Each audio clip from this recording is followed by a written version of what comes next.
नमस्कार मित्रों, अमितायुष mind vision YouTube channel पे एक बार फिर से आपका स्वागत है। जैसा कि हमने अपने पिछले एपिसोड में कहा था कि अब जो हम सीरीज चलाने जा रहे हैं उसका जो फोकस है, उसका जो विचार बिंदु है वो है पेरेंटिंग, मतलब बच्चों की परवरिश। और मैं हमेशा से मानता रहा हूँ कि बहुत सारी हमारे जीवन की जो उलझनें हैं, हमारे आम जीवन की जो समस्याएं हैं, अगर हम पेरेंटिंग पे ध्यान दें तो उसका बहुत हद तक समाधान अच्छे से किया जा सकता है। इसी चीज़ को आगे ध्यान में रखते हुए आज हम पेरेंटिंग की दूसरी श्रृंखला पे बातचीत करने जा रहे हैं। और आज हम बातचीत करेंगे कि जब आप प्रेग्नेंट हैं, जब आप गर्भ धारण कर चुकी हैं, तो उस दरमियान ये जो वक्त है 9 महीने का, उस दरमियान आपको पेरेंट बनने की जो तैयारी है वो कैसे करनी चाहिए और उनमें किन किन बातों का ध्यान रखना चाहिए।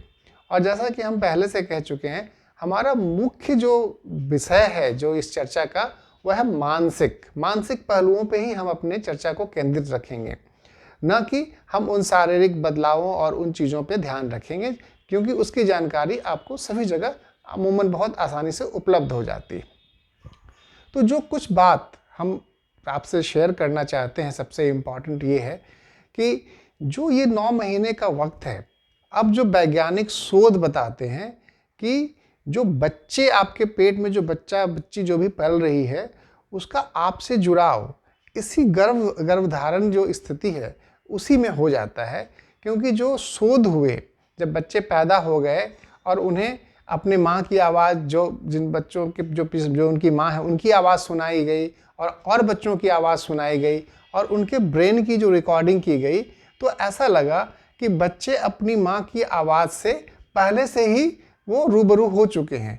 इसके बाद वैज्ञानिकों ने निष्कर्ष निकाला कि इस जो 9 महीने की जो अवधि है उसमें आप क्या करते हैं, आपके मनोभाव किस तरीके के हैं, आपके सोच विचार किस तरीके के हैं, संभवतः ये सारी बातें आपके पेट में पल रहे बच्चे के पास जाती है। और उससे जो बच्चे का जो विकास हो रहा है, जैसा कि आप सब जानते हैं कि बच्चा जब बाहर आता है गर्भ से तो उसके अंग बन चुके होते हैं, मतलब उसका ब्रेन भी बन चुका होता है। ये अलग बात है कि जैसे जैसे बच्चा आगे बढ़ता है उसका ब्रेन और परिपक्व होता है। तो ये जो 9 महीने का जो पीरियड है, इसी दरमियान बच्चे के ब्रेन में आप जो माँ हैं उनके जो मनोस्थिति है, उनके जो सोच हैं, उनके जो भाव हैं, उनका जो मूड है, उनका जो भावनात्मक नियंत्रण है, वो सारी बच्चों को प्रभावित करती है। इसलिए ये ज़रूरी है कि बच्चे होने के बाद जो बदलाव आप करेंगे वो तो करेंगे ही, लेकिन ये जो 9 महीने की अवधि है इसमें आपका मानसिक स्वास्थ्य बहुत अच्छा होना चाहिए। क्यों? क्योंकि इसी से बच्चे का लगाव आपके पेट के अंदर से ही शुरू हो जाता है। साथियों, जब हम पेरेंटिंग की बात करते हैं तो एक बात बहुत ज़रूरी हमें समझने की ज़रूरत है कि पेरेंटिंग, समझो कि जैसे आप मकान बनाते हैं, आप चाहते हैं कि आपका मकान सुंदर हो, बढ़िया हो। उसी तरीके से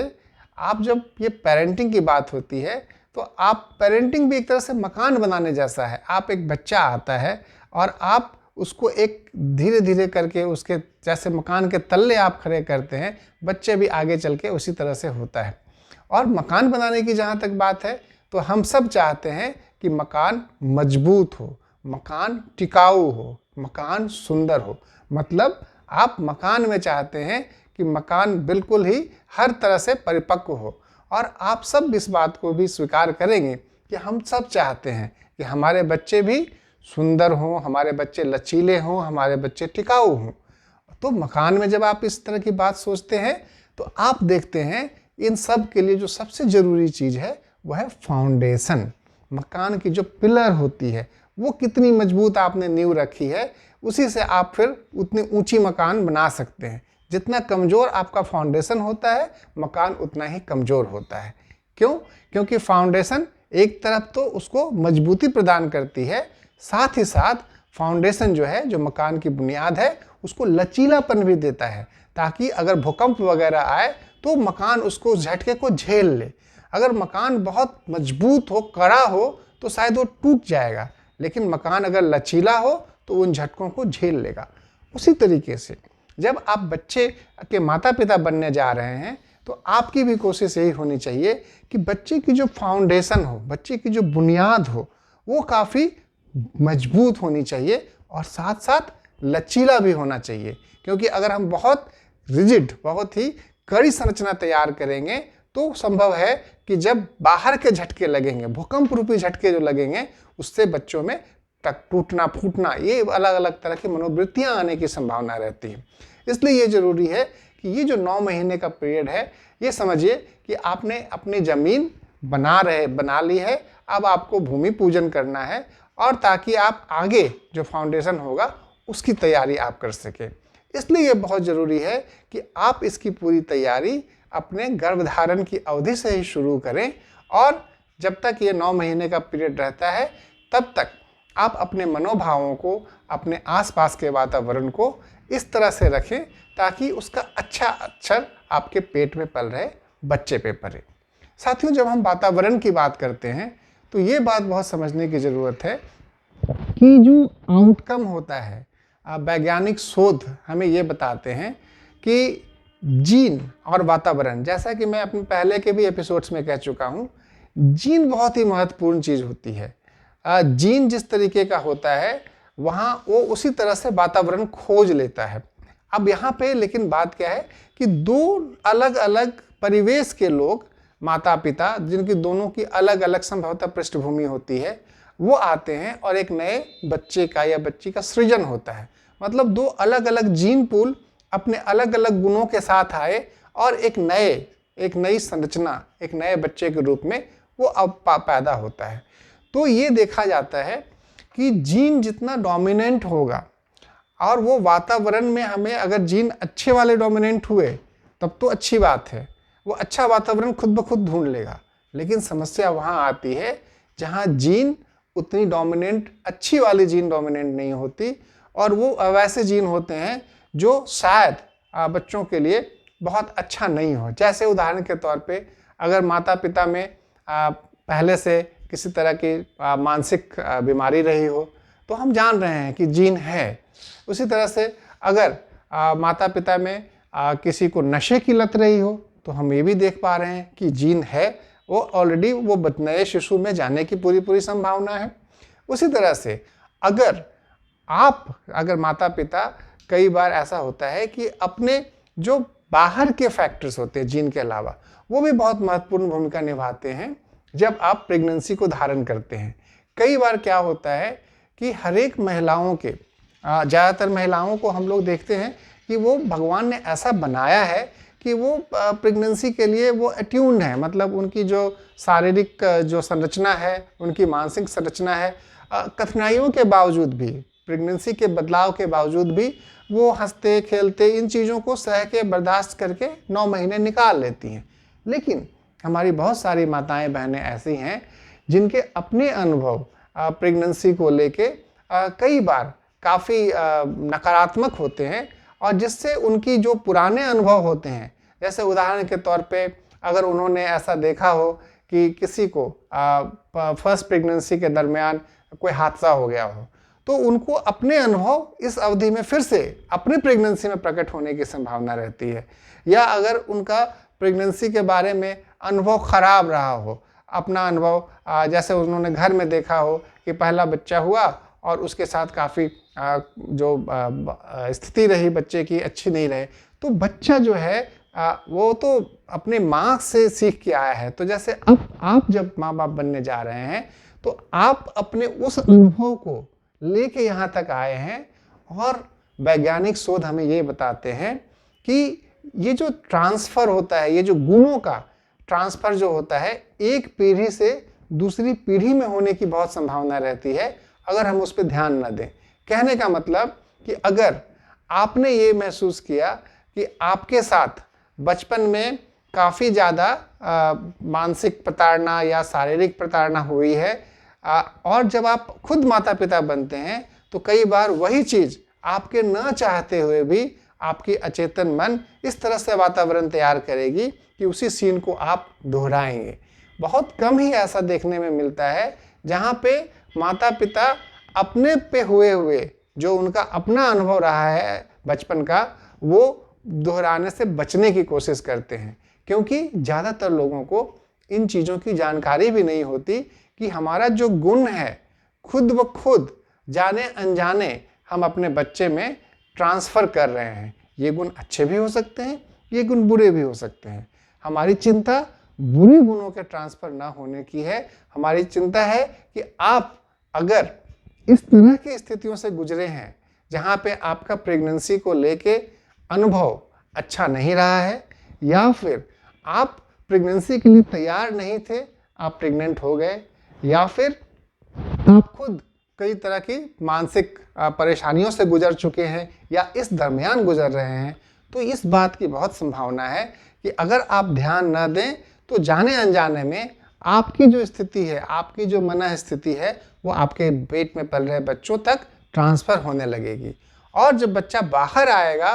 तो अगर आपने अपनी मानसिक स्थिति में बदलाव नहीं किया या आपने अपने वातावरण की स्थिति में बदलाव नहीं किया, तो बच्चा खुद ब खुद उसके अंदर का जो जीन जो है एक ऐसा वातावरण ढूंढ लेगा जहाँ पे अगर बच्चे में मान लें कि घबराहट बेचैनी के गुण आ गए,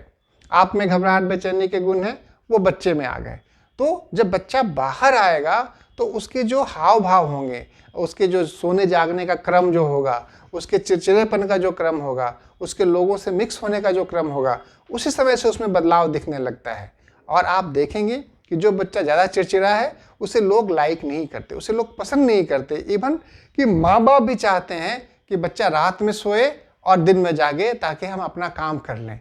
तो कई बार अगर आप खुद परेशान हैं और आपका बच्चा, चूँकि जीन आपको परेशानी आपके जीन में है, और बच्चे में अगर वैसी परेशानी आ गई तो आप भी बच्चों से उस तरह से नहीं जुड़ पाते हैं जैसा कि आप चाहते हैं। अगर आप परेशान हैं तो आप चाहते हैं आपका बच्चा आपको आराम दे। तो कई बार ये जो ट्रांसफ़र होने की संभावना है, आपके अपनी परेशानी आपके बच्चे में चली जाती है, और बच्चा जब बाहर आता है तो इस तरह का परिवेश तैयार करता है कि आपकी दूरी बच्चों से और बढ़ती जाती है। मतलब बच्चा आपसे अटैच नहीं हो पाता है। इसलिए ये बहुत ज़रूरी है कि अगर आपके प्रेगनेंसी के अनुभव, खुद के अनुभव ऐसे रहे हैं जो आपको प्रेगनेंसी को लेके आपको सहज नहीं बनाते हैं, या आप बच्चे को एक्सेप्ट नहीं कर पा रहे हैं, या आपके आसपास का वातावरण ऐसा है जो आपके माहौल को परेशान करने वाला बना रहा है। क्योंकि क्या होता है साथियों कि जब आप प्रेग्नेंट हुए हैं तो आपके आसपास के जो खासकर महिलाएं, अगर आपकी सासू माँ हैं, आपकी देवरानी, आपकी जेठानी, अगर उनके बच्चे हुए हैं तो कई बार वो तुलना करते हैं कि अगर मेरी पहली प्रेगनेंसी ऐसी रही थी, मैंने इतना कुछ किया था, तो ये भी करे। जबकि दो लोग अलग अलग लोग हैं, दोनों की अलग अलग परिस्थितियां हैं, लेकिन कई बार ये जो तुलनात्मक चीज़ें आती हैं उससे जो माताएं हैं जिनके पेट में बच्चा पल रहा है उन पे इसका नकारात्मक असर पड़ता है। इसलिए मेरी आपसे गुजारिश है कि अगर आपकी स्थिति ऐसी है जहां आप देख पा रहे हैं कि किसी न किसी कारण से ये एक कुछ ऐसे गुण हैं जो आप में हैं, जैसे उदाहरण के तौर पे आप में बहुत ज़्यादा गुस्सा आ जाना, आप में तुनक मिजाजी हो जाना, या बहुत ज़्यादा घबराहट बेचैनी हो जाना, या आपका नींद ना आना, या किसी तरह के नशे की आदत होना, अगर आप में ये सारी चीज़ें हैं या इनमें से कुछ चीज़ें हैं और आप प्रेग्नेंट हैं, तो यहाँ से अगर आप सजग रहेंगे, सतर्क रहेंगे, तो ये बहुत अच्छी बात होगी। क्योंकि आप एक तो ये जो 9 महीने का समय आपको मिल रहा है, इसमें आप इन चीज़ों पे काम करने की कोशिश करेंगे ताकि आपके जो चीज़ें हैं, आपकी जो नकारात्मक चीज़ें हैं, वो बच्चे में ट्रांसफ़र ना हो। और जब बच्चा बाहर आएगा तब तो आपको तैयारी करनी ही करनी है। तो ये बहुत ज़रूरी चीज़ है। कुछ चीज़ें और जो बहुत ज़रूरी समझना है कि कई बार अगर आप पहले से स्वस्थ रहते हैं तब भी जो आपके अंदर के जो बायोलॉजिकल चेंजेस आते हैं प्रेगनेंसी में, हार्मोनल्स चेंजेस आते हैं माताओं बहनों में, तो उसके चलते भी कई बार भावनात्मक बदलाव आने लगता है। कुछ बदलाव तो बिल्कुल सामान्य से होते हैं जो समय के साथ आते हैं और समय के साथ चले जाते हैं, लेकिन कुछ महिलाओं को जो थोड़ी सेंसिटिव है, जो थोड़ी इन चीज़ों को लेके ज़्यादा उन पे असर पड़ता है, उनमें कई तरह के मानसिक उतार चढ़ाव, जैसे नींद का ना आना, पेट में पल रहे बच्चों के प्रति बहुत ज़्यादा चिंता का भाव होना, या फिर बहुत ज़्यादा नकारात्मक सोच आना, या फिर बहुत ज़्यादा चिंता करना, बच्चा अभी पेट में है, अभी आया नहीं है बाहर, अभी से चिंता करना, इस तरह की मनस्थिति आने की संभावना रहती है। और अगर आप सजग रहेंगे और आपके जो पार्टनर हैं, आपके जो पति हैं, या आपके जो घर के सदस्य हैं, जो बुजुर्ग हैं, जो आपके साथ के लोग हैं, अगर आपसे इन चीज़ों को लेके बातचीत करें, अगर आपको इन चीज़ों के बारे में आपसे शेयर करें आपकी फीलिंग, तो कई बार इन चीज़ों के लिए आपको किसी तरह के परामर्श की या मनोवैज्ञानिक या मनोचिकित्सीय सलाह की भी ज़रूरत नहीं पड़ती, और आप केवल सहयोग से ठीक हो जाते हैं। लेकिन ये बहुत ज़रूरी है कि आपके साथ के लोग, आपके पति या आपके और लोग इन चीज़ों के प्रति सजग रहें। अगर वो सजग रहेंगे तो बहुत हद तक आपकी कठिनाई दूर हो सकती है। इसलिए कोशिश इस बात की करनी है कि प्रेगनेंसी के दरमियान आप किसी ऐसे सदस्य को चुनें जिन पे आप भरोसा करते हैं, और उनसे अपनी फीलिंग शेयर करें। और आपको लगता है कि फीलिंग शेयर करने के बाद भी आपकी परेशानी नहीं दूर हो रही है, तो जो आप महिला रोग विशेषज्ञ के पास जाती हैं अपनी रेगुलर प्रेगनेंसी के चेकअप करने के लिए, उनसे ये बात शेयर करें, और वो संभवतः आपसे बातचीत करके या आपकी स्थिति को आकलन करके आपको ज़रूरी सलाह देके, ज़रूरी सुझाव देके निश्चित तौर पे आपकी मदद करेंगे। साथियों, एक बात जो बहुत ज़रूरी है, मैंने बात की शुरू में कि बच्चे का आना एक मकान बनाने जैसे है। जैसे एक नया मकान बनाते हैं, आप एक नया बच्चे को ला रहे हैं दुनिया में। कई बार मैं ये देखता हूँ कि लोग, जब मैं ऐसी तुलनात्मक विश्लेषण करता हूँ, तो लोग सोचते हैं कि वो मकान बनाने में तो इतना पैसा खर्च होता है, तो बच्चे में भी हमें बहुत पैसा खर्च करना पड़ेगा। अगर बच्चे को हमें मजबूत और लचीला बनाना पड़ेगा, उन्हें बहुत तरह के विटामिन देनी पड़ेगी, पता नहीं हम लोग गरीब हैं, हम इतना कर पाएंगे कि नहीं कर पाएंगे। कई तरह के इस तरह की मिथ्या बातें कई लोगों के मन में रहती है। साथियों, एक चीज़ बहुत ज़रूरी समझना है कि अगर आप ईश्वर में विश्वास रखते हैं, तो एक चीज़ समझने की ज़रूरत है कि ईश्वर ने हम सबको जो बनाया है, ये बच्चों की परवरिश के लिए पैसे की ज़रूरत नहीं होती। इसके लिए आपके पास कितने भी पैसे हों, मैं पहले भी दोहरा चुका हूँ, परवरिश एक आपकी जिम्मेवारी है, और ये एक मनः स्थिति है। आप जितने सजग और जितने इस चीज़ को लेके केयरफुल रहेंगे कि मुझे बच्चे की परवरिश करनी है, खुद ब खुद आप में ऐसे गुण आ जाएंगे जो बच्चों के लिए ज़्यादा लाभदायी होगा। अगर आपके पास बहुत पैसे हैं तो उससे आप ऐसा तो नहीं कर सकते कि बहुत सारी गिफ्ट्स ले आए। अगर आपके पेट में बच्चा है, अगर आप अपने आप को बहुत सुंदर सुंदर खिलौने से सजा लेंगे, उससे आपके बच्चे पे असर नहीं पड़ेगा। असर तभी पड़ेगा जब आप अंदर से अच्छा महसूस करें, आपके साथ के जो लोग हैं वो आपके साथ कुछ समय बिताएं, जिससे कि आपकी मन स्थिति अच्छी रहे। तो मेरे कहने का ये मतलब है कि जो भी माताएं बहनें इस अनुभव से गुजर रही हैं, पहली बात, अगर आपने स्वीकार नहीं किया है लेकिन आप जान रहे हैं कि मुझे ये बच्चा होना है, तो इस बात को स्वीकार करें कि प्रेगनेंसी है और ये समय है अपने अंदर आए हुए बदलाव को स्वीकार करने की, और दूसरी, अपनी मन स्थिति को अच्छा रखने की। जितना आप रिलैक्स हों, रिलैक्स होने का मतलब ये ना है कि आप अपनी रोज़मर्रा की काम ना करें, आप एक सामान्य जीवन जिएं। अगर आपकी प्रेगनेंसी सामान्य है, आप बिल्कुल एक सामान्य जीवन जिएं, लोगों से मिले जुले, हंसे बोले, जितना आप ये करेंगे उतना अच्छा रहेगा। अगर आप में कोई नकारात्मक तत्व है जिसकी आपको पहचान है, जैसा मैंने पहले भी बताया, गुस्सा आना, चिड़चिड़ा होना, बहुत ज़्यादा भावनात्मक बदलाव आना, नशे का सेवन करना, या बिल्कुल अलग रहना, नींद ना आना, बहुत ज़्यादा चिंता होना, तो आप निश्चित तौर पे अपने सदस्य से इस बारे में बात करें, और अगर उससे ना हो तो अपनी महिला डॉक्टर या नर्स से इस बारे में बात करें, वो आपको गाइड करेंगे। और तीसरी बात, भगवान ने जो हमें बनाया है, या हम लोग जो मनुष्य हैं, हम लोगों की असीमित क्षमता है। लोग विपरीत परिस्थितियों में हमें कैसे जिंदा रहना है, ये असीमित क्षमता है। अक्सर हम लोग मान लेते हैं कि हम लोगों की क्षमता बहुत सीमित है, ऐसा बिल्कुल नहीं है। इतनी क्षमता है कि जब भी हम अपने अंदर के अवगुणों को पहचान लेंगे, हम उस पर काम करना शुरू करेंगे, तो हम अपने आप को बदल लेंगे। साथियों, पहला प्रेगनेंसी नया अनुभव है, लेकिन ये ऐसा अनुभव है जिसमें हम अपने अंदर अच्छे बदलाव लाकर एक अच्छे बच्चे को दुनिया में ला रहे हैं, जिससे कि आपका तो भला है ही है, पूरे समाज का, पूरी दुनिया का भला होता है। इसलिए मेरी आपसे गुजारिश है कि इस 9 महीनों को एक सामान्य स्थिति की तरह लें और जितना भी इस चीज़ को है उसको स्वीकार करके इस अनुभव को एक अच्छे अनुभव के रूप में बदलें, ताकि आपका और आपके बच्चे का जीवन सुखमय रहे। आज के लिए बस इतना ही। अगर आपको हमारी बातें पसंद आती हैं, अगर आपको हमारा ये चैनल, हमारा ये एपिसोड अच्छा लगता है, तो लाइक बटन दबाएं और कमेंट में अगर आपके मन में किसी भी तरह के कोई सवाल हो तो कमेंट सेक्शन में लिख दें। और हमेशा की तरह मेरी यही गुजारिश है कि अगर आपको हमारे चैनल के कंटेंट पसंद आते हैं तो कृपया आप इसे देखें, सब्सक्राइब करें, दूसरों को भी इसके लिए प्रेरित करें, और उससे भी ज़रूरी है कि आप इन बातों को फैलाएं। हमारी कोशिश इन चीज़ों को आम लोगों के बीच चर्चा में लाना है, क्योंकि पैसे से बदलाव नहीं आती, बदलाव हमारी मनोवृत्ति से आती है। हम सब सजग रहेंगे, हम निश्चित तौर पे एक बेहतर कल की तैयारी करेंगे। धन्यवाद।